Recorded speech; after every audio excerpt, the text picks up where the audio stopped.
Cara, essa daqui, meu amigo, tá confirmado o interesse do Fluminense em Everton Ribeiro.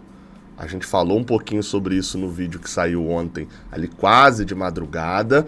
Ainda era uma notícia mais incipiente, mas uma publicação mais tradicional confirmou: o Fluminense tem interesse mesmo em Everton Ribeiro, e eu vou falar aqui nesse vídeo sobre detalhes dessa negociação. Além disso, a gente vai falar também sobre Paulo Henrique Ganso. É uma matéria no GE com alguns detalhes e que fica aquela pergunta: e aí, Ganso vai ser uma novidade no jogo contra o Internacional? Porque tá quase nesse nível. Vinheta do Giro de Notícias.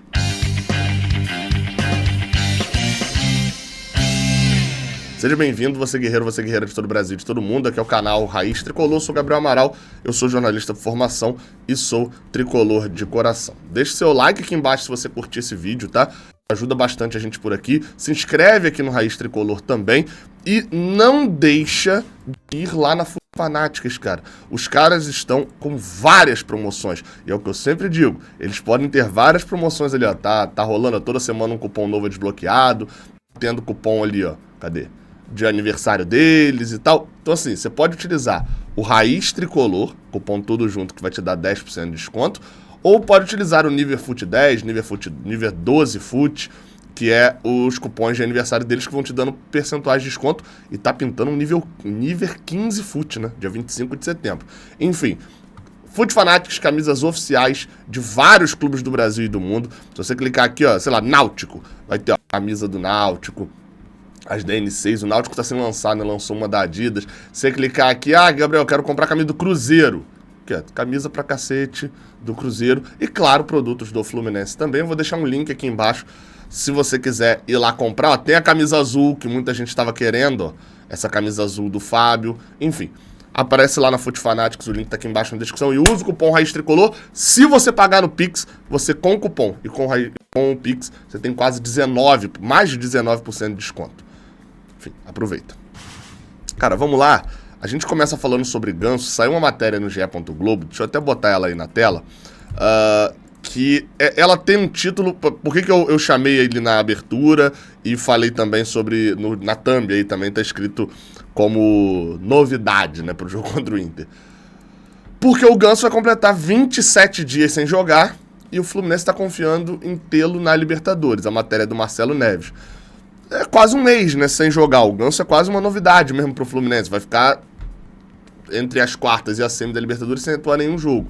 Vamos dar uma lidinha na matéria. O camisa 10 voltou a treinar recentemente no CT Carlos Castilho, mas foi preservado da partida contra o Cruzeiro na última quarta.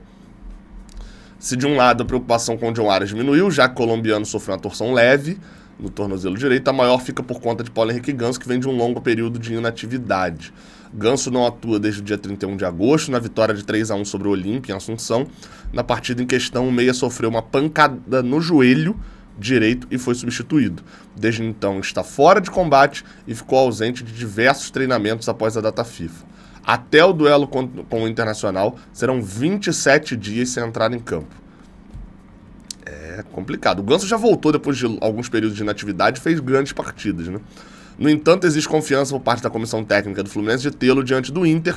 Ganso voltou aos treinamentos nesta semana, mas foi decidido que o melhor era preservá-lo para a semifinal da Libertadores. Existia a chance dele estar entre os relacionados contra o Cruzeiro, o que não aconteceu. Já diante do Inter, deve estar na lista. Ele foi desfalque contra Fortaleza, Vasco e Cruzeiro, todas pelo Brasileirão, e teve o período da data FIFA, né? Por isso que é tanto tempo assim.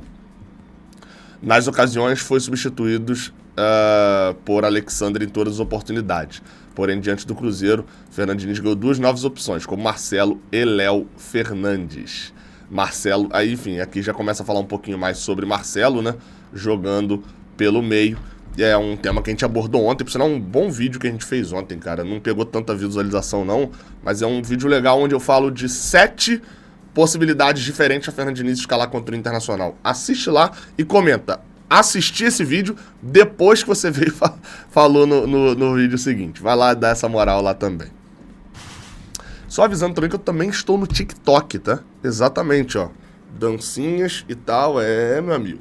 tô no TikTok, o Raiz Tricolor tá no TikTok. Não, falando sério, tô lá falando de Fluminense também. Então, se você quiser acompanhar também aí no perfil das dancinhas, o Raiz Tricolor, você pode acompanhar, ó. Estamos aqui, ó, lá como @Raiz Tricolor. Tá ali, ó, conteúdo de Fluminense. Inclusive, falando sobre essa situação do Everton Ribeiro no Fluminense. Que coisa, hein, cara? Meio que do nada, né? Não foi tão do nada assim, né? Mário Bittencourt recentemente chegou a cogitar essa questão. Mas antes de falar dessa questão do Mário Bittencourt, vamos ler a matéria que saiu no Trivela. Por quê? Ontem, né, no caso ontem à noite, eu soltei um vídeo aqui no canal falando sobre essa possibilidade. Quem tinha publicado até então era o Thiago Ferreira, do canal Hora do Flu, o brother lá de Teresópolis. O Thiago Ferreira tinha publicado isso, e aí, enfim, desse interesse e tal, e aí eu até falei no vídeo, falei, olha, enfim, dou moral ao Thiago Ferreira, é um cara que eu respeito, que falou ali do lance do Marlon também, né? Inicialmente foi quem trouxe a questão da volta do Marlon pro Fluminense, mas, obviamente, a gente aqui sempre tem esse padrão de esperar publicações que a gente já tá acostumado. Na vez que eu não fiz isso, eu me ferrei, então eu tomo esse cuidado, de esperar as publicações que a gente tá acostumado a ver. Bem, o Thiago Ferreira estava certo mesmo, parabéns ao Thiago. Hoje foi confirmado também por um meio mais tradicional, por um meio que a gente está acostumado como fonte, que é o Trivela. Matéria do Caio Blois, o Fluminense quer Everton Ribeiro, que vive em definição no Flamengo. Sonho antigo do Fluminense, Everton Ribeiro está apreensivo com reserva e demora para renovação no Flamengo. A temporada ainda não acabou. Enfim, esse texto pode cortar aqui, que é o famoso... É o lead ali, mas com nariz de cera, né? Expressões jornalísticas, enfim. Um dos maiores ídolos da história do Flamengo, Everton Ribeiro tem enorme carinho pelo clube e prioriza a renovação. A primeira sinalização da proposta do clube, no entanto, não agradou, e o problema não foi exatamente financeiro. Embora a vontade seja mútua de seguir no ninho do urubu, o capitão deseja um contrato mais longo, enquanto o rubro-negro acena com apenas 1 ano de vínculo, que tenha metas e outra temporada adicional como opção. O Fluminense, por outro lado, já fez chegar a Everton Ribeiro que aceitaria assinar por 2 anos ou mais. Resumindo, por que o Everton Ribeiro estaria saindo do Flamengo? A mesma lógica que o Zinho falou sobre o Bruno Henrique, que não é nem questão financeira, é que o cara quer continuar no Flamengo, só que o cara quer continuar no Flamengo por mais tempo, assinar um contrato. E aí, isso é uma coisa que não passa tanto pela nossa cabeça, a gente que não é jogador e tal, dessa questão de estabilidade, do jogador ter um contrato um pouco maior. Isso significa uma estabilidade maior para o jogador. Os jogadores gostam desse contrato um pouco maior. É até por isso, e a gente sabe a filosofia do Mário Bittencourt de contratos mais longos e de estabelecer boa relação com os jogadores, por isso que o Fluminense dificilmente vai fazer uma contratação que vai dar 1 ano de contrato. Muito dificilmente. Só em contratações em que está óbvio o risco. Por exemplo, a do Giovani, assim, 1 ano de contrato, tem meta, se ele for bem, ele renova. Não teve, né? Enfim. No caso daqui do Flamengo, então é isso. Estaria saindo porque o Flamengo não quer fazer renovação por mais tempo e o Fluminense aceitaria assinar por 2 anos ou mais. A idade avançada do atleta é visto como um problema no ninho do urubu, ou seja, Flamengo. Já no CT Carlos Castilho, Fluminense... Eita, cliquei aqui. O histórico mostra o contrário. Em 2024, o Fluminense terá Fábio e Felipe Melo, os 2 jogadores mais velhos do país.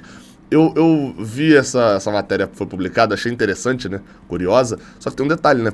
Não sabe se vão ter os 2 mais velhos, né? Porque alguém pode contratar alguém lá de fora para chegar com essa idade. Detalhe, o Everton Ribeiro tem 34 anos, tá? A gente fala de idade avançada, assim, compara ao Felipe Melo e ao Felipe Melo e ao... Ei, cacete, tá escrito aqui, Fábio. Parece que tem 40, né? Mas o Everton Ribeiro é da idade... Se eu não tô enganado, o Everton Ribeiro é mais novo do que Germancano, sabia? Germancano tem 35, exatamente, tem 35 anos. Então, ou seja, não é velho. Mas tem uma idade já mais avançada, concordo. Além disso, outros reforços veteranos foram contratados e tiveram um bom rendimento no passado recente.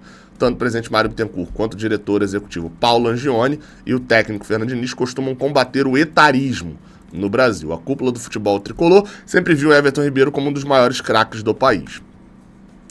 E aí, enfim, aqui fala sobre a renovação dele no Flamengo, que a reserva incomoda. Sampaoli tem botado o Everton Ribeiro no banco. enfim, e a prioridade lá é renovar com o Bruno Henrique, ou seja, o Bruno Henrique segue naquela nossa análise que foi oferecido para fazer ciúme no Flamengo. O Everton Ribeiro, vamos ver, né?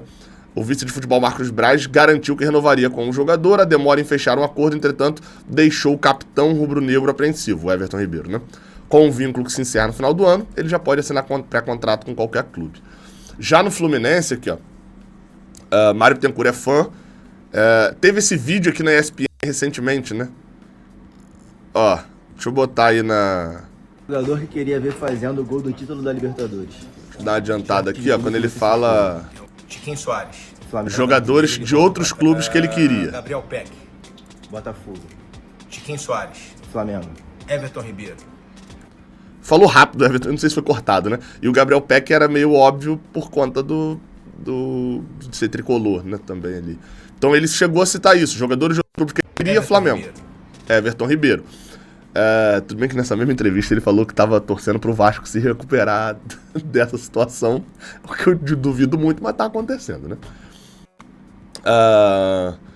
Fernando Diniz já o chamou de craque publicamente, né? Enfim, segue a matéria aqui com algumas questões a mais. Lá no final diz que Corinthians, São Paulo e Inter já sondaram também o atleta, ou seja, tá naquela mesma de provavelmente querendo buscar já o contrato do ano que vem, mas teve um real interesse do Fluminense. Cara, a minha opinião ela ainda é muito incipiente por um motivo. O Everton Ribeiro é craque, fato, tá? É fato. Não é o Ricardo Goulart com mais longevidade. Os dois jogaram juntos ali em 2014, mas o Everton Ribeiro quis continuar jogando futebol. O Ricardo Goulart quis ganhar dinheiro. Ele, tipo assim, foi talvez um maestro. Foi o Conca de 2008 do Fluminense, do Flamengo por um bom tempo. Aí você fala, Conca de 2008? Porque todo mundo fala de 2008, lembra logo do Thiago Neves. E o Conca era um grandíssimo jogador que ficava um pouquinho ali mais apagado. Então por isso que eu citei o Conca de 2008. O Everton Ribeiro foi meio que isso. Todo mundo ficava falando do Gabriel Barbosa, do Bruno Henrique, né? Talvez a peça principal da engrenagem é o Everton Ribeiro. Não é um cara, pensando ainda nessa questão de possibilidade de vir no Fluminense, que irrita o torcedor do Fluminense. Acho que teve vídeo já que eu gravei com o Fio, a gente falando sobre isso, tipo assim, pô, é óbvio que o Gabriel Barbosa vindo pro Fluminense, eu tenho muita coisa contra ele, guardada, eu tenho raiva. O Everton Ribeiro eu não tenho, sendo bem sincero, assim. É um jogador que sempre foi respeitoso. A raiva que eu tenho dele é que ele bateu aquele pênalti do Léo Santos. O Léo Santos faz o pênalti, ele bate no cantinho, a bola vai quicando ainda, um pênalti, me irrita até hoje. Mas é só isso, assim, não tenho raiva do jogador em si. A única raiva seria o fato dele ter jogado no Flamengo, mas aí, meu amigo, o cara é ídolo pro Flamengo. A gente trazer um ídolo do Flamengo é raiva pra eles, né? Isso é bem óbvio. E por fim, falando de qualidade, como eu falei, ele foi o maestro do Flamengo durante um bom tempo. Tá no banco hoje, o São Paulo é meio maluco, né? Enfim, foi o grande jogador do Flamengo do ano passado. Isso tá meio óbvio ali com o Dorival. Foi o cara que se tornou titular e fez aquela reta final ganhando Copa do Brasil e Libertadores, sendo um jogador também dos cruciais ali do Flamengo. O meu único medo é o seguinte, a gente tá trazendo o Henrique do Cruzeiro ou a gente tá trazendo o Germancano? Por que essa pergunta? Os dois tinham praticamente a mesma idade quando foram contratados. Só que o Henrique chegou aqui num declínio que se transformou num abismo quando ele chegou. Até que rescindiu o contrato depois de 2 meses e meio jogando pelo Fluminense naquela temporada de 2020. O Germancano também chegou num declínio. A temporada de 2021 pelo Vasco foi ruim, mas teve uma subida. Queria jogo, queria fazer. O Henrique, depois que saiu do Fluminense, a gente não viu praticamente mais nada. Ou seja, fico nessa apreensão. O Everton Ribeiro me parece muito mais para Germancano do que para Henrique. Até pelo momento e pela exigência que o Flamengo tem. Como eu falei, com a bola é craque. É um jogador craque. Aonde que tá a minha preocupação só com o Everton Ribeiro? Nessa questão do declínio, se fisicamente ele ainda vai aguentar entregar o que o Fernando Diniz, por exemplo, que é o nosso treinador atual, espera, que é a intensidade absurda. E vá lá. Esse daí eu acho que é um medo, mas que pode ser que sim, provavelmente sim. E o outro medo é só a questão financeira. O Flamengo tem uma realidade financeira muito fora da realidade nossa. O Flamengo tem ali uma folha salarial que é 2 vezes, 3 vezes mais do que a do Fluminense. Apesar da galera falar que é muito, porque aí fica comparando Lé com Cré, né? Fica comparando a folha que os jogadores recebem com o que o Flamengo paga. Tem ali as suas diferenças, né? Impostos, etc. Enfim. Então o Flamengo tem ali uma realidade financeira muito diferente da nossa. O Flamengo, pagar milhão para jogador não é absurdo pro Flamengo. No Fluminense isso seria disparado maior salário. Então assim, me preocupa um pouco essa questão financeira por um jogador de uma posição que a gente tem Ganso e sabe-se lá se a gente tem o Marcelo também, né? Óbvio, eu sei que não são das mesmas posições, mas eu digo assim, é um investimento bem alto. O Fluminense tem estofo para ter isso? Tomara que sim, né? Financeiramente, o Mário Bittencourt até agora não nos deixou extremamente preocupado com esse tipo de situação. Né? Os salários estão em dia. No geral, ali estão em dia, né? Traz o dinheiro de imagem e tal, mas enfim. Cara, eu ainda não tenho uma opinião formada. Eu quero Everton Ribeiro no Fluminense. É um jogador que eu gosto e que eu quero. Mas eu tenho 1 ou 2 receios ali que me travam de eu vir pra cá e falar assim, acho uma boa contratação. Qual que é a tua opinião? Diz aqui embaixo nos comentários. Tamo junto, até a próxima. Valeu.